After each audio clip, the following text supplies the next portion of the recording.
تو حضرت عیسیٰ کے پیروکاروں نے نبی کی محبت، عقیدت، ادب اور احترام میں مبالغہ آرائی کی اور ان کو الوہیت اور ابنیت الہی کے درجے تک پہنچا دیا۔ اس متحرک وجہ کی مناہی اور باطل عقائد کی تردید اللہ تعالیٰ نے قرآن میں بار بار کی۔ سورہ نساء کی آیت نمبر 171 سے 173 میں اللہ تعالیٰ بیان فرماتے ہیں، اے اہل کتاب، اپنے دین کی بات میں حد سے نہ بڑھو اور اللہ کے بارے میں حق کے سوا کچھ نہ کہو۔ مسیح یعنی مریم کے بیٹے عیسیٰ نہ اللہ تھے نہ اللہ کے بیٹے، بلکہ اللہ کے رسول اور اس کے کلمہ بشارت تھے جو اس نے مریم کی طرف بھیجا تھا، اور اس کی طرف سے ایک روح تھے۔ لہٰذا اللہ اور اس کے رسولوں پر ایمان لاؤ اور یہ نہ کہو کہ الہ تین ہے۔ اس اعتقاد سے باز آ جاؤ کہ یہ تمہارے حق میں بہتر ہے۔ اللہ ہی معبود واحد ہے اور اس سے پاک ہے کہ اس کی اولاد ہو۔ جو کچھ آسمانوں میں اور جو کچھ زمین میں ہے سب اسی کے ہے، اللہ ہی کارساز کافی ہے۔ مسیح اس بات سے آر نہیں رکھتے کہ اللہ کے بندے ہوں، اور نہ مقرب فرشتے آر رکھتے ہیں، اور جو شخص اللہ کا بندہ ہونے کو باعث آر سمجھے اور سرکشی کرے تو اللہ سب کو اپنے پاس جمع کر لے گا۔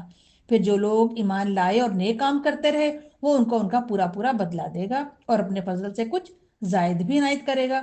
اور جنہوں نے بندہ ہونے سے انکار کیا، تکبر کیا، وہ تکلیف دینے والا عذاب دے گا ان کو، اور یہ لوگ اللہ کے سوا اپنا حامی اور مددگار نہ پائیں گے۔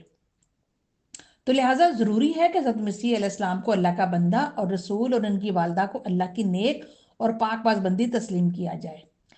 روح اللہ سے مقصود صرف ان کے بلند مقام اور شرف کا بیان ہے۔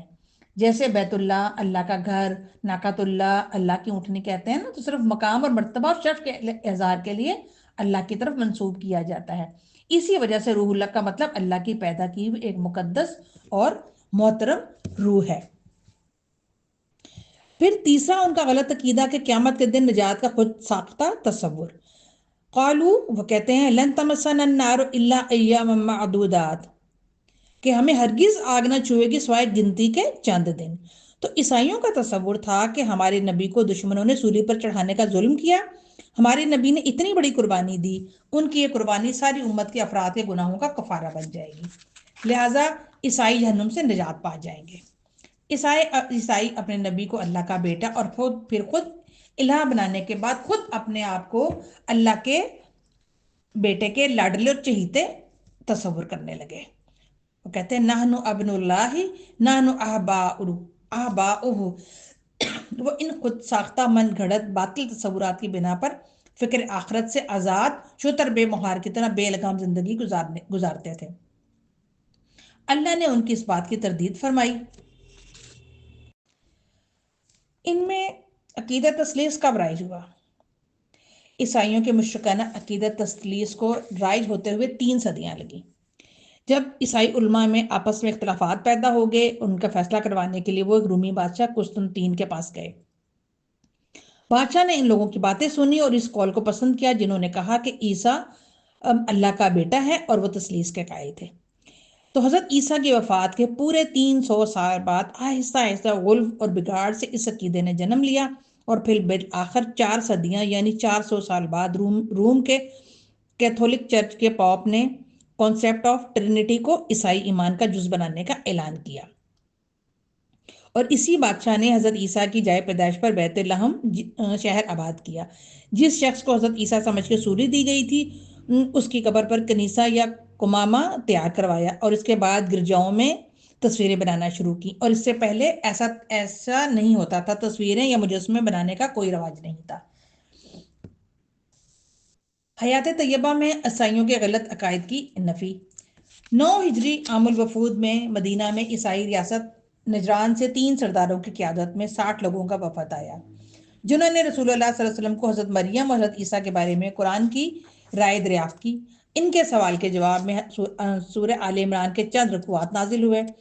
ابتدائی تحریر میں حوالہ جات کے لیے بیان کیے گئے یہ سب حقیقت سنتے اور سمجھنے اور جاننے کے باوجود جب اس وفد نے ماننے سے انکار کیا تو اللہ نے حتمی آیات نازل کر کے رسول اللہ کو باہمی اختلاف کو ختم کرنے کے لیے مباہلے کا انداز بتایا۔ سورہ آل عمران میں اللہ تعالیٰ نے فرمایا کہ اے محمد صلی اللہ علیہ وسلم، یہ ہم تم کو اللہ کی آیتیں اور حکمت بری نصیحتیں پڑھ پڑھ کر سناتے ہیں۔ عیسیٰ کا حال اللہ کے نزدیک آدم جیسا ہے، کہ اس نے پہلے مٹی سے ان کا قالب بنایا، پھر فرمایا کہ انسان ہو جا تو انسان ہو گئے۔ یہ بات تمہارے پروردگار کی طرف سے حق ہے، سو تم ہرگز شک کرنے والوں میں نہ ہونا۔ پھر اگر یہ لوگ عیسیٰ علیہ السلام کے بارے میں تم سے جھگڑا کریں اور تم کو حقیقت حال تو معلوم ہو ہی چلی ہے، تو ان سے کہنا کہ آؤ ہم اپنے بیٹوں اور عورتوں کو بلائیں، تم اپنے بیٹوں اور عورتوں کو بلاؤ، ہم خود بھی آئیں اور تم خود بھی آؤ، پھر دونوں فریق اللہ سے دعا اور التجا کریں اور جھوٹوں پر اللہ کی لعنت بھیجیں۔ یہ تمام بیانات صحیح ہیں اور اللہ کے سوا کوئی معبود نہیں، بے شک اللہ غالب اور صاحب حکمت ہے۔ سو اگر یہ لوگ پھر جائیں تو اللہ مفسدوں کو خوب جانتا ہے۔ تو آپ کہہ دیجئے کہ اے اہل کتاب، ایسی انصاف والی بات کی طرف آؤ جو ہم میں اور تم میں برابر ہے، کہ ہم اللہ تعالیٰ کے سوا کسی کی عبادت نہ کریں، نہ اس کے ساتھ کسی کو شریک بنائیں، نہ اللہ تعالیٰ کو چھوڑ کر آپس میں دوسرے کو ہی رب بنائیں۔ بس اگر وہ منہ پھیر لیں تو تم کہہ دو کہ گواہ رہو ہم تو مسلمان ہیں۔ یہ آیات اس وقت نازل ہوئیں جب نجران کے عیسائیوں کا ایک وفد نبی کریم صلی اللہ علیہ وسلم کی خدمت میں بحث و مناظرہ کے لیے حاضر ہوا۔ یہ وفد 60 افراد پر مشتمل تھا، جن کے سربراہ 3 افراد تھے، جن کے نام عاقب، سید اور ابو حارثہ بن علقمہ تھے۔ انہوں نے حضرت مسیح کے بارے میں نبی کریم صلی اللہ علیہ وسلم سے بات چیت شروع کی تو اللہ نے سورہ آل عمران کی ابتدائی آیات نازل فرمائیں، جن میں حضرت مریم کے حالات اور حضرت مسیح کی ولادت کا بیان ہے۔ ان آیات میں اللہ تعالیٰ نے رسول اللہ صلی اللہ علیہ وسلم کو حکم دیا کہ اگر وہ آپ پر ایمان نہ لائیں اور آپ کی پیروی نہ کرے تو ان سے مباہلہ کیجیے، لیکن جب انہوں نے رسول اللہ صلی اللہ علیہ وسلم کا عزم اور ارادہ دیکھا تو مباہلہ سے باز آ گئے اور صلح کی پیشکش کرنے لگے۔ ان کے سردار عاقب نے وفد کو مخاطب کر کے کہا، اے عیسائیوں کی جماعت، تمہیں خوب معلوم ہے کہ محمد صلی اللہ علیہ وسلم نبی اور رسول ہیں۔ انہوں نے تمہارے نبی کے متعلق خوب تفصیلی باتیں بیان فرمائی ہیں۔ تمہیں یہ بھی اچھی طرح معلوم ہے کہ جس قوم نے بھی کسی نبی سے مباہلہ کیا وہ نیز و نابود ہو گئی، لہٰذا اگر تم بھی مباہلہ کرو گے تو تباہ ہو جاؤ گے۔ اس لیے اگر تم اپنے ہی دین و عقائد پر قائم رہنا چاہتے ہو تو رسول اللہ صلی اللہ علیہ وسلم کی سے اجازت لے کر اپنے وطن واپس لوٹ جاؤ۔ انہوں نے سردار کی بات مان لی اور رسول اللہ صلی اللہ علیہ وسلم سے اجازت لی کہ وہ جزیہ دے کر اپنے دین پر قائم رہنا چاہتے ہیں۔ آپ نے جزیہ کی وصولی کے لیے ان کے ساتھ ابو عبیدہ بن جراح کو روانہ فرما دیا۔ تو حضرت مسیح کے بارے میں ہے کہ یہودی قوم 3 حصوں میں تقسیم ہو گئی۔ کچھ لوگ تو ایمان لانے کی بجائے کفر پر اڑے رہے، انہوں نے آپ اور آپ کی والدہ محترمہ پر نازیبا الزام تراشی کی، اور کچھ یہودی آپ پر ایمان لانے کا دعویٰ کر رہے گولف میں مبتلا ہو گئے اور آپ کو الہ قرار دیا، اور ایک فرقہ نے آپ کو اللہ کا بیٹا تسلیم کیا۔ صحیح ایمان رکھنے والوں نے آپ کو اللہ کا بندہ اور رسول تسلیم کیا، اور یہ نجات کے مستحق یہی لوگ ہیں۔ تو بس وہ ایمان لائے بغیر واپس پلٹ گئے۔